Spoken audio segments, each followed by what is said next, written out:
I was working on food again where Nohman was on Delaware with you. Now entered the channel of Muscleman Wario 92. Well guys, after a long unnecessary hiatus from this series, let's get back to doing video game boss reviews. So let's go back straight to the year 2001. The legendary company Konami had started production on a new game after the release of their best-selling game Metal Gear Solid. Originally going to be released on the PlayStation 1 and the PC, was moved to the PS2.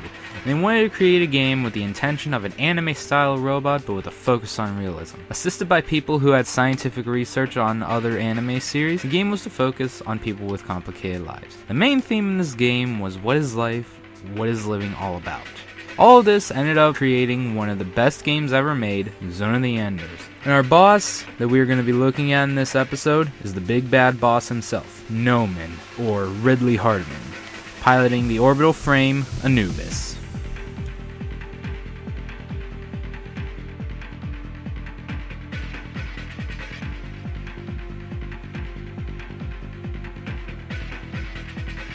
So our first game starts off in the year 2172, taken 5 years after the anime series Zone of the Enders 2167 Idolo. The enemy military force Baram sends an offense unit to attack the Jupiter colony Antilia in order to secure two orbital frames, Jehuti and Anubis, to activate the military fortress Almon. The survivor and our main character, Leo Stenbuck, witnessed the death of his friends right before his eyes. As he flees to a hangar, he ends up finding Jehuti, and as he enters the orbital frame, he is greeted by the AI known as Ada.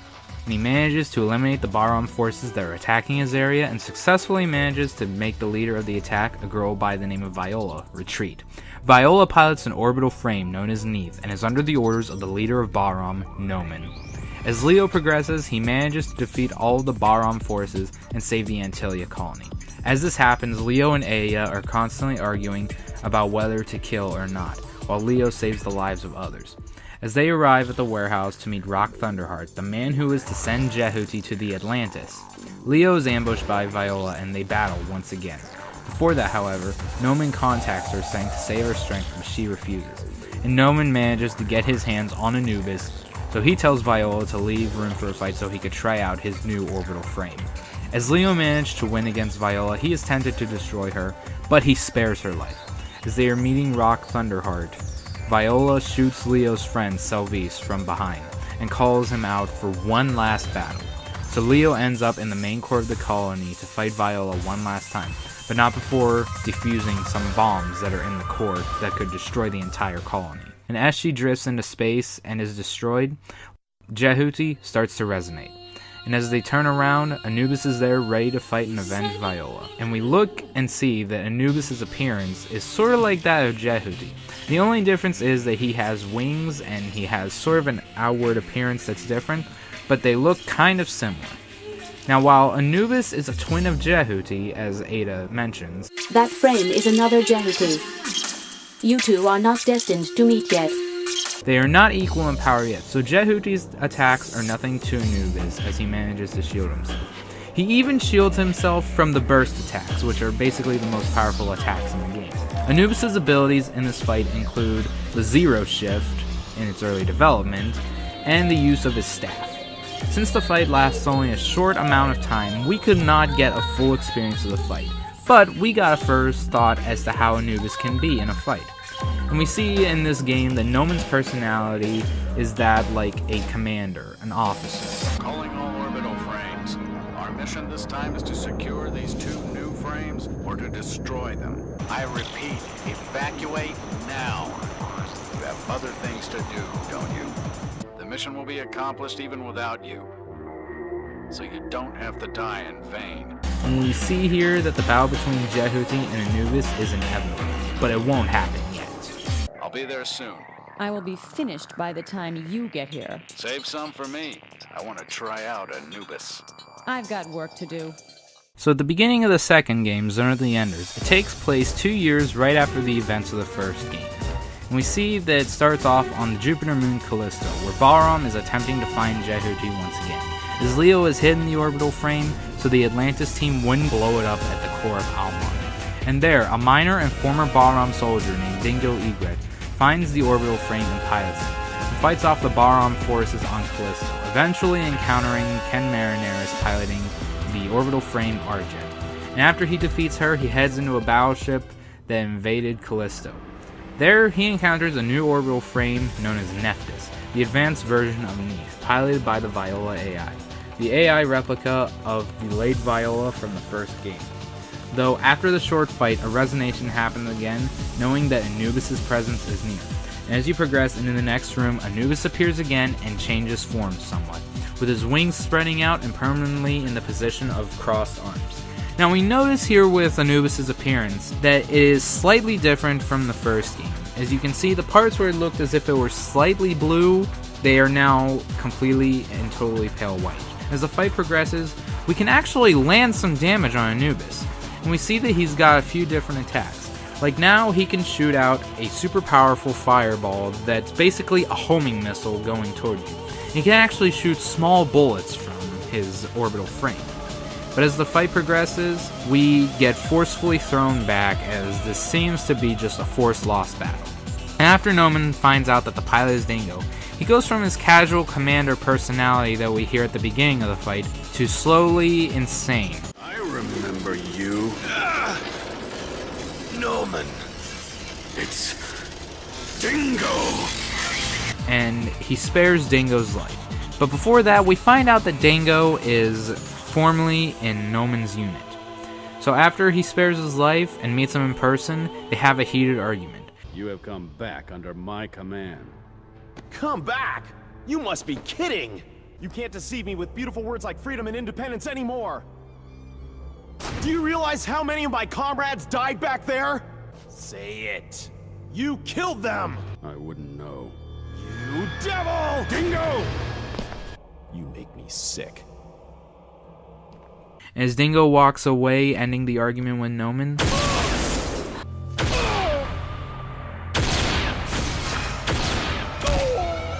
he manages to shoot Dingo in cold blood, and we see that Nohman has started descending slowly into insanity. And after Dingo regains his heart and lungs from Ken, as she revived him, we end up in the underground lair of Lloyd after Dingo conquers the Baron forces. And as Dingo fights his former mentor in his orbital frame Inherit, we obtain the Zero Shift, which could destroy Anubis, but it had to take time to activate. Nohman appears once again even more insane than before, as we see that he's starting to focus more on Metatron. And after a short battle against Anubis, Dingo escapes, and Nohman unfortunately kills Lloyd and takes Ken away. As we see his appearance, he starts to adapt an Anubis-like look, because if you notice, he has a tail whenever he's walking towards Ken.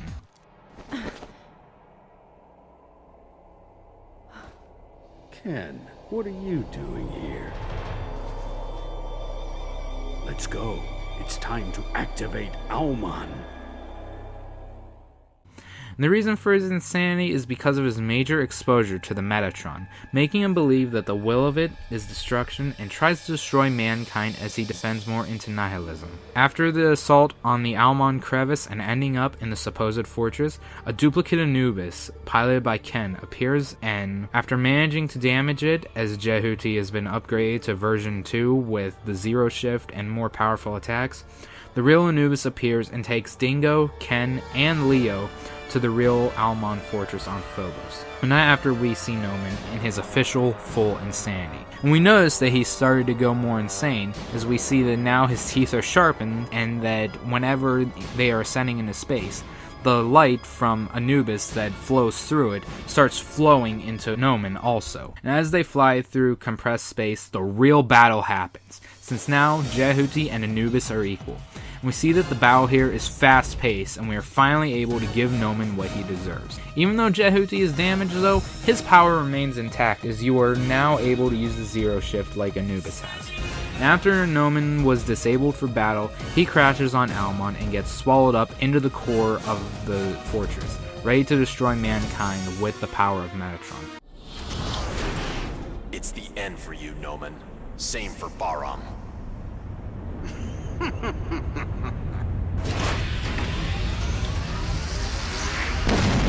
It starts now, Dingo! And he takes on a new form, with Anubis. We see that now Anubis is basically down to a skeletal form, and kind of like that of an angel, as we see the halo above the head of Anubis. And as he takes on new form, Nohman is now at his most powerful, and the battle is ready to end. Anubis is faster and way more powerful, as we can see. Formerly in the compressed space battle with his fireball, it just went straight at you, it wasn't a homing missile. But now, with the Almon Anubis fight, it's a homing missile again, and it seems to be more powerful. You can't really seem to get that much damage on Anubis, as he'll instantly teleport away from you. And I should also mention that in the HD version of Zone of the Enders 2, whenever you're fighting Almon Anubis, he has a way different attack from the PS2 version, where he'll get some of the hexagons from the Almon core and surround himself with its energy and heal himself, which is insane. And after the fight ends, Anubis is finally destroyed as Jehuti lands the final blow, and Anubis splits in half. Jehuti is being set to blow up in the core of Almon, and Dingo manages to find Anubis' head right in the core of the fortress, and transfers the power to that half of Anubis, as Jehuti and Anubis are equal in power. And we hear in the background, before Jehuti throws the head, what sounds like Ada saying, "I was created to destroy all." But it instead is Anubis' AI, Delphi, and Dingo throws Anubis' head right into the core as Almon is destroyed.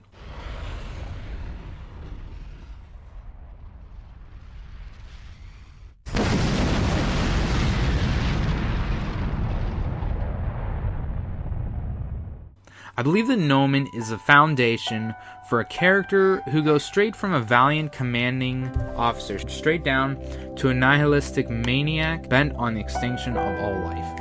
Anubis can also be set in the foundation of a rival to the protagonist's orbital frame, like I said about Alistair from Beautiful Joe.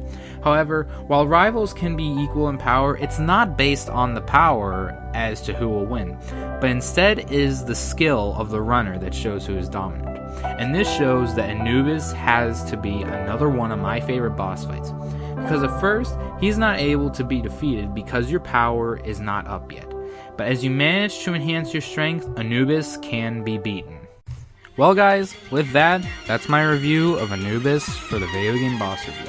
Feels good being back to reviewing video game bosses, and I'm hoping that I can do this a lot more often. So, like always guys, if you have a boss that I should review next, please put it in the comments section below and I'll take a look at it and see if I can be able to review that boss.